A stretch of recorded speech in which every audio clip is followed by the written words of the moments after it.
ഇസ്രോയും ESAയും ചേർന്നുള്ള സുപ്രധാന ദൗത്യമാണ് പ്രോബ-3. ആന്ധ്രാപ്രദേശിലെ ശ്രീഹരിക്കോട്ടയിലുള്ള സതീഷ് ധവാൻ സ്പേസ് സെന്ററിൽ നിന്നും ഇന്ന് വൈകിട്ട് 4:08-ന് വിക്ഷേപണം നടത്തുമെന്നായിരുന്നു അറിയിച്ചത്. എന്നാൽ വിക്ഷേപണത്തിന് 43 മിനിറ്റ് 50 സെക്കൻഡ് ബാക്കിയുള്ളപ്പോൾ കൗണ്ട് ഡൗൺ നടത്തി. ഉപഗ്രഹത്തിൽ സാങ്കേതിക പ്രശ്നം കണ്ടെത്തിയതിനെ തുടർന്നാണ് നടപടി.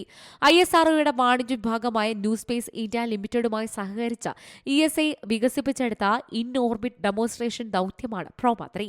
സൗരപ്രതിഭാസങ്ങളെയും ബഹിരാകാശ കാലാവസ്ഥയും കുറിച്ചുള്ള ഗവേഷണം തുടരുന്ന ESA ശാസ്ത്രജ്ഞർക്ക് പ്രോബ-3 ദൗത്യം വിലപ്പെട്ട ഡേറ്റ നൽകും. Spain, Belgium, Poland, Italy, Switzerland തുടങ്ങിയ നിരവധി യൂറോപ്യൻ രാജ്യങ്ങളിൽ നിന്നുള്ള ശാസ്ത്രജ്ഞർ ഉൾപ്പെടുന്ന ഒരു സഹകരണ പദ്ധതിയാണ് പ്രോബ-3. 200 മില്യൺ യൂറോ ചെലവ് കണക്കാക്കിയിരുന്ന ഈ ദൗത്യം 2 വർഷം നീണ്ടു നിൽക്കുമെന്ന് പ്രതീക്ഷിക്കുന്നത്. അതേസമയം നാളെ വൈകിട്ട് 4:12-ന് വിക്ഷേപണം നടത്താൻ ശ്രമിക്കുമെന്ന് ഇസ്രോ അറിയിച്ചു. News desk C Malayalam news. പുതിയ വാർത്തകളും വിശേഷങ്ങളും ഇനി വിരൽ തുമ്പിൽ. എല്ലാ ഡിജിറ്റൽ പ്ലാറ്റ്ഫോമുകളിലും ഇപ്പോൾ സി മലയാളം ന്യൂസ് ലഭ്യം.